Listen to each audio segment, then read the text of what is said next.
Bom, para encerrar, a gente vai aprofundar um pouquinho a discussão a respeito do que define uma ditadura e o Estado totalitário. Bom, eu posso inicialmente colocar o que seriam as características mais gerais dessa ditadura, desse Estado totalitário. Então, vamos lá. Em primeiro lugar, existe uma ideologia oficial que é imposta a todos. Essa ideologia nasce de um partido único, e esse partido único é comandado com mão de ferro por um ditador. Esse partido tem completo controle da burocracia estatal, do funcionamento do governo, e para impor esses valores a todos se vale do terrorismo policial e de um aparato repressivo militar. Quer dizer, e muitas vezes não hesita em recorrer à violência. Não existe liberdade de expressão, então há um monopólio dos meios de comunicação, há uma verdade única que precisa ser transmitida a todos, e existe centralização das decisões econômicas. Bom, mas essas características dessa ditadura e desse Estado totalitário, elas se manifestam em muitos momentos históricos diferentes, de maneira que a gente podia apontar agora os tipos principais de ditaduras. Bom, eu podia falar em ditaduras autoritárias, em ditaduras totalitárias, em ditaduras reacionárias e em ditaduras revolucionárias. Vamos lá em alguns exemplos? Bom, como ditaduras autoritárias, eu tenho o exemplo do general Franco e do Salazar. Ambos na Península Ibérica, Espanha e Portugal, foram governos aí, basicamente da primeira metade do século XX, mas que também tiveram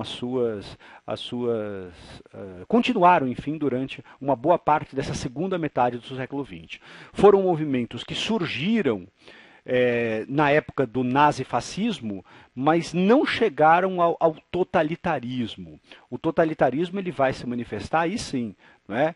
Na Alemanha com Hitler ou com Stalin na União Soviética, o que significa que as ditaduras totalitárias elas não são só de esquerda ou só de direita, longe disso. A gente tem ditaduras conservadoras, elas foram dominantes na América Latina, é o caso do Brasil, é o caso do Chile, e a gente tem ditaduras revolucionárias, como vai acontecer na China ou em Cuba, que pretendem realmente alterar completamente a ordem social. Aqui, eu queria comentar com um pouquinho mais de cuidado, claro, o caso do Brasil. A gente viveu uma ditadura até 1985. E desde então a gente tenta fazer as pazes com o nosso passado. Uma das iniciativas para isso foi, por exemplo, a instalação da Comissão da Verdade, que embora não pudesse, por causa da lei da anistia, punir todos aqueles que tivessem cometidos crimes, essencialmente os que praticaram torturas, a Comissão da Verdade teve essa importância de tentar esclarecer muitas das coisas que aconteceram no Brasil. E por que esse esclarecimento é importante? Porque o que define justamente uma ditadura é a gente não ter acesso à informação. E aí a gente vê que alguns setores da sociedade, principalmente ligado aos militares, sempre se posicionaram contra essa Comissão da Verdade, como se a gente não pudesse nem esclarecer o que aconteceu. Quer dizer, é um indicativo de que essa mentalidade ditatorial ela continua existindo na cabeça de algumas pessoas que não lidam bem com essa possibilidade de as pessoas serem informadas sobre o que de fato aconteceu numa sociedade.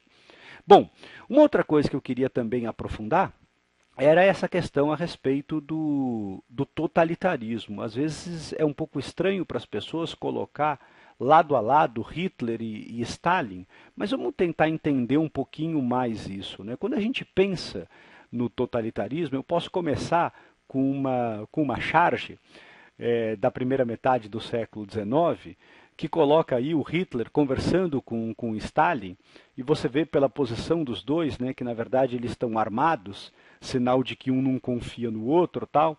E aí o Hitler diz: boa piada, ninguém conhece as nossas intenções, hein? É verdade, nem nós.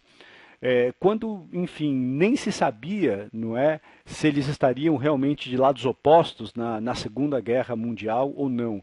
Daí a brincadeira de eles serem dois bons camaradas. E, de fato, os dois se caracterizaram, né, por serem os responsáveis por ditaduras extremamente violentas.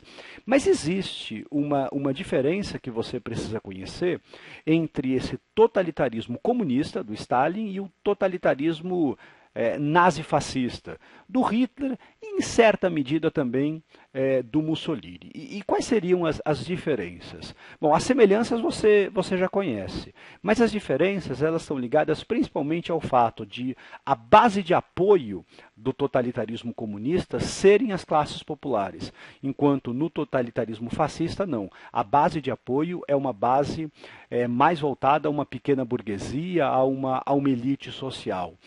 O totalitarismo comunista ele se pretende universalista, enquanto o totalitarismo fascista ele é anti-universalista, justamente porque ele traz aquela ideia de uma raça superior.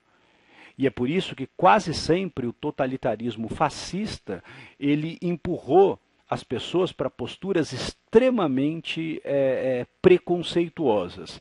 Agora, embora haja, como eu disse, essas diferenças, isso não significa que o resultado final dessas duas formas de totalitarismo não tenham sido catastróficas para os países, né, que viveram esse tipo de ditadura. Ok? Bom, tem um exercício para a gente fazer a respeito do tema. Vamos lá?